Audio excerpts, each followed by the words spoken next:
रात के करीब 2 बजे थे। गांव की आखिरी सड़क पर उस रात भी सन्नाटा पसरा हुआ था। चारों तरफ घना अंधेरा था और दूर खेतों के बीच सिर्फ झींगुरों की आवाज सुनाई दे रही थी।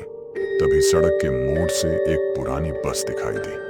बस की हेडलाइट धुंध को चीरती हुई धीरे धीरे आगे बढ़ रही थी। लेकिन इस बस में एक अजीब बात थी। उसके आगे कोई नंबर प्लेट नहीं थी और सबसे डरावनी बात, वह बस हर रात इसी रास्ते से गुजरती थी, लेकिन कभी किसी के लिए रुकती नहीं थी। गांव के लोग उसे वर्षों से देख रहे थे, मगर किसी ने उसके अंदर बैठने की हिम्मत नहीं की। लोगों का कहना था कि जो भी उस बस को रोकने की कोशिश करता है, उसके बाद उसका कोई पता नहीं चलता। अमन शहर में नौकरी करता था और कुछ दिनों के लिए अपने गांव आया था। बचपन से उसने उस बस की कहानियां सुनी थी, लेकिन वह हमेशा इन्हें अंधविश्वास मानता था।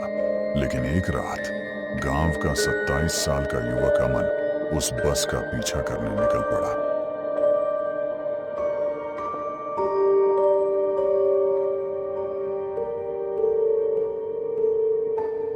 उस रात उसके दादा ने उसे एक पुरानी बात बताई। लगभग 20 साल पहले गांव का एक स्कूल शिक्षक रघुवीर रात में शहर से लौटते समय इसी सड़क से गायब हो गया था। उसकी साइकिल अगले दिन सड़क किनारे मिली थी, लेकिन रघुवीर कभी नहीं मिला। गांव वालों ने कहा था कि उसके गायब होने वाली रात वही रहस्यमयी बस सड़क से गुजरी थी। अमन ने दादा की बात सुनकर पूछा, अगर बस सच में है तो कोई उसका पता क्यों नहीं लगाता?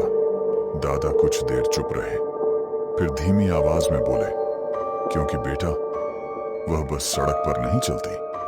अमन ने हैरानी से पूछा, तो कहां चलती है? दादा ने खिड़की के बाहर देखते हुए कहा, वह उन लोगों के लिए आती है जिन्हें यह दुनिया छोड़ चुकी होती है। अमन को यह बात बकवास लगी, लेकिन उसी रात लगभग 2:17 बजे उसके कमरे की खिड़की के बाहर तेज रोशनी चमकी। अमन बाहर आया। दूर सड़क पर वही बस खड़ी थी। इस बार वह पहली बार रुकी हुई थी। अमन के हाथ में टॉर्च थी। वह धीरे धीरे सड़क की तरफ बढ़ा।